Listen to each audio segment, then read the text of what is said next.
जय जिनेन्द्र। माँ सती अंजना भाग 3 में हमने जाना था कि पवनजय युद्ध के लिए जाते समय अंजना की उपेक्षा करते हैं, लेकिन एक चकवी के वियोग को देखकर उन्हें अपने अपराध का बोध होता है। वे लौटकर अंजना से क्षमा मांगते हैं। अंजना अत्यंत करुणा और समता के साथ उन्हें क्षमा कर देती है और आत्मज्ञान की प्रेरणा देती है।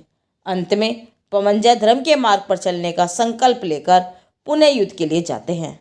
अब आगे का कथानक सुनते हैं। निर्दोष दृष्टि के बल पर निर्दोष तत्व की स्वीकृति करके निरपेक्ष यात्रा रहने वाली अंजना कुमार पवन की प्रतीक्षा कर रही है। दिन बीत रहे हैं। प्रतीक्षा की वेदना दिन प्रतिदिन गहरी हो रही है। कोई निश्चित समाचार नहीं, मात्र अनिश्चित खबरें आती हैं। अंजना के शरीर में गर्भवती होने के चिन्ह प्रकट होने लगे। अंजना अकेली बैठी चिंता में डूबी उदास हो जाती है। बसंतमाला अपनी सखी का दुख मनी मन पी लेती है। आंसू अंदर ही अंदर झरते रहते हैं। अंजना बसंतमाला से बोली, तुम चुप रहती हो जीजी, क्या मैं नहीं समझ रही हूँ? देव दर्शन के लिए भी डर डर कर जाना पड़ता है। क्या मैं इतनी हीन समझूं अपने आप को? यदि अंधी लोक दृष्टि में ठीक ठीक पास परख जानने की समझने की शक्ति होती तो संघर्ष दुख होते ही नहीं, सर्वत्र दुनिया मंगलमय होती। पवित्रता, समर्पण, विश्वास, आत्मा, इन सब का कोई रूप तो है, रंग तो है नहीं जो हम प्रकट करके दिखा दें। और ऐसा कहते कहते अंजना की आंखें भर आई। जहाँ लौकिक जीवों का अभिप्राय स्वयं को सबसे अच्छा व ऊंचा करके देखने का होता है, वहाँ वे दूसरों को निर्दोष और पवित्र कैसे मान सकते हैं? सास केतुमती सहित अन्य लौकिक जनों को यह जानने की जिज्ञासा ही नहीं थी कि पवनजय कब आए और कब चले गए।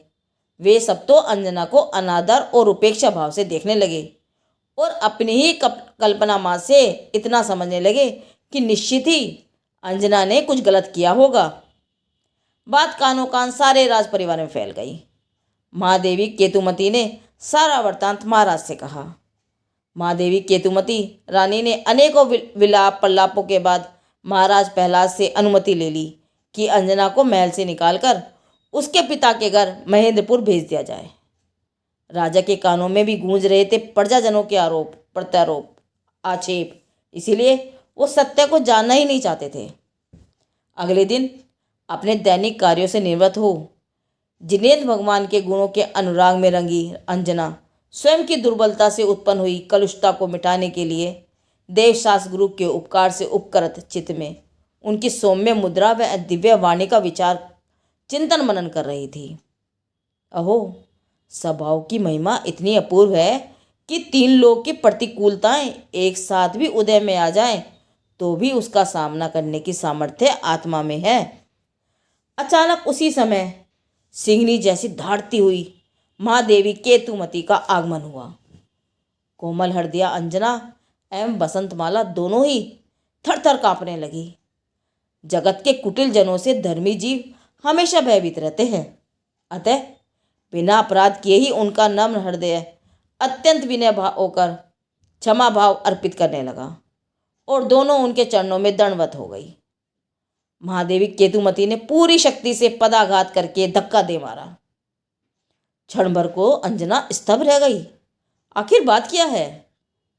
महादेवी केतुमती का निष्ठुर हृदय सत्य जानने की इच्छा लेकर आया ही नहीं था। अज्ञानियों के विपरीत अभिप्राय में भगवंतों के ज्ञान तक का निषेध बरतता है, तो फिर सामान्य जीवों की बात को आदरपूर्वक कैसे सुनते? बसंतमाला द्वारा प्रस्तुत की हुई वलय मुद्रिका को पहचानने से भी तरतापूर्वक मना कर दिया और कहा, पूर्वजों की पुण्य भूमि को नरक बनाने वाली तुम दोनों मुंह दिखाने लायक नहीं हो। सारथी को आज्ञा दी, जाओ, मेरे क्रोध की सीमा बढ़े उससे पहले तुम इन्हें नगर की सीमा से बाहर ले जाओ। अंजना विचारने लगी, प्रतिकूल प्रसंग को यदि समतापूर्वक वेदन किया जाए तो जीव को निर्वाण की समीपता का साधन है। व्यवहारिक प्रसंग तो नित्य चित विचित्र होते ही रहते हैं। मात्र कल्पना से उसमें सुख एवं दुख ऐसी मात्र भ्रांति है।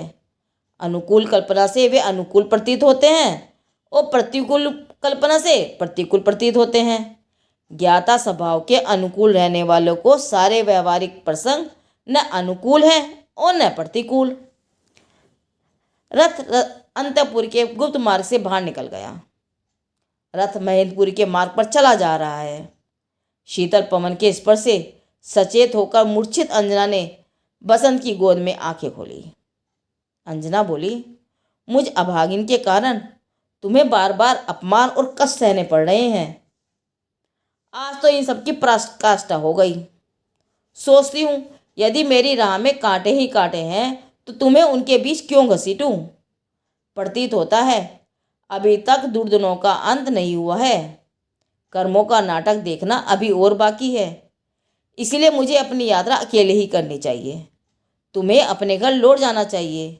मेरे साथ तुम्हारा प्रेम और शुभेच्छाएं है ही। बसंतमाला बोली, मुझे क्या पत्थर की मूरत समझ रही हो अंजना?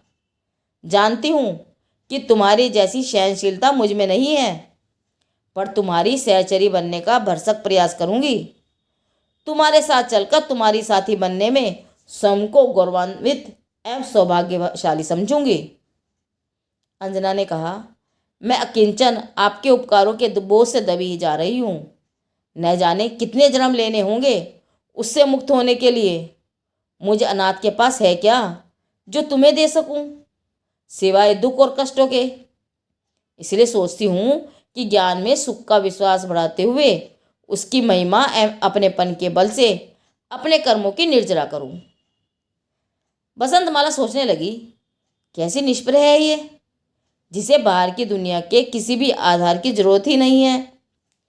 वास्तव में जिन्होंने अपने आत्मा को आधार बनाया वह सारे जगत के लिए आधारभूत हो जाते हैं। इनके लिए मात्र अंतर जगत का रास्ता ही परम सत्य है। हर परिस्थिति का डटकर मुकाबला करने को यह तैयार है।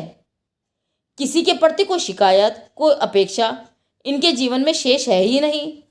मात्र निष्प्रहता और निरपेक्षता में ही इनके दर्शन होते हैं। बसंतमाला कहने लगी, महादेवी केतुमती की निर्दयता देखकर जगत के प्रति क्या इतनी उदास हो जाओगी बहन, कि अब आप अपने माता पिता का भी विश्वास न कर सकोगी? क्या महेंद्रपुर के स्वामी भी हमें अपने यहाँ जाने नहीं देंगे? वे तो अपनी बेटी को देखते ही स्नेह से भर उठेंगे। अंजना, यह जीव जहाँ जन्मा है, जो देह धारण की है, वहाँ वहाँ अभिमान से मेरा पना मानकर अनादिकाल से भटका है। अहो, इस जीव को अनंत दुख होने पर भी, नरक निगोद के अनंत दुख सहने पर भी जागता क्यों नहीं? वैराग्य के प्रति पग रखकर कहाँ चला जाता है? क्या अभी इस जीव को दुख में संसार अच्छा लगता है? दोष सास ससुर किसी का भी नहीं है। दोष तो बस इतना है कि अपने स्वरूप को चूक कर लक्ष्य संयोग पर जाता है और अपने में हुए राग द्वेष का पक्ष रहता है। वही पक्ष वर्तमान आकुलता एवं भविष्य की दुर्गति का कारण है। अब तो बस एक ही भावना है कि स्वरूप को चूक कर अपने पर्यायगत भावों का लक्ष्य ही ना हो पाए। जन्मभूमि के प्रति मेरी दूर से ही सशक्त वंदना है। आज का कथानक यहीं पूर्ण करते हैं। अगले भाग 5वें में हम जानेंगे कि किस प्रकार कठिन परिस्थितियों में भी अंजना अपने आत्मबल, संयम और कर्म सिद्धांत को नहीं छोड़ती है। जब बसंतमाला अंजना का संदेश लेकर उनके पिता महाराज के पास पहुंचती है तो वहाँ जो होता है वह अत्यंत हृदय विदारक है। यह भाग हमें सिखाता है कि विपत्ति में धैर्य कैसे रखें, कर्मों का सिद्धांत क्या है, दूसरों को दोष देने के बजाय आत्मचिंतन क्यों जरूरी है।